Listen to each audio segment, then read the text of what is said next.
Barchaga salom do'stlar. Bugun men sizlar bilan Ibot 987 ko'pchilik so'rasadi, Minecraftda qanday qilib skin almashtiryapsiz? Bugungi video o'sha haqida bo'ladi.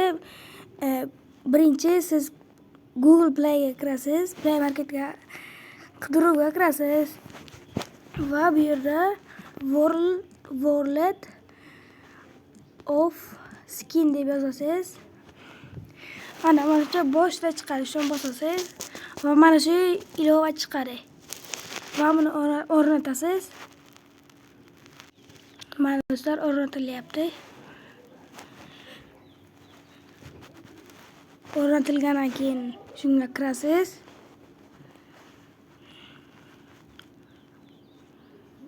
Mana bu yerda sizning yoshingizni yozasiz. Men 12 yoshdaman, shunga 12 yosh deb qo'yaman. Mana I agree deb turibdi, o'shani ham bosasiz.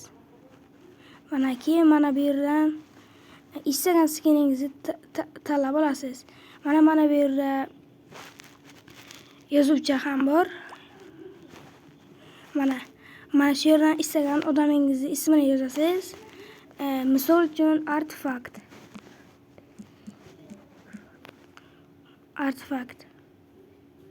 Mana chiqdi. Men shu artefakt tanlayman, ustini bosaman. Va bu yerda do'blon degan narsa bor.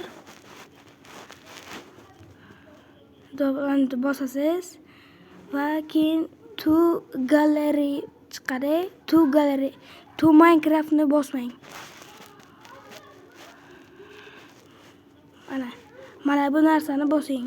To gallery. Minecraftni bosmang. Keyin shuni bosing.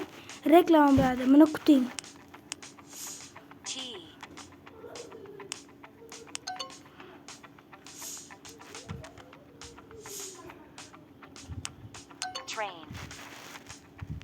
Va reklama tugagandan keyin X ni bosasiz. Keyin Open in Gallery ni bosasiz.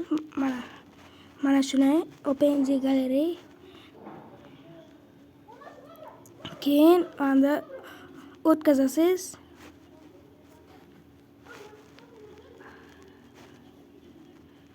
Do'stlar, keyin bu ilovadan chiqasiz va craftga kirasiz. Ana skin bosasiz, ana browserga kirasiz. Sizda bu bomba bo'sh bo'ladi, shuni bosasiz, keyin galeriyaga kirasiz.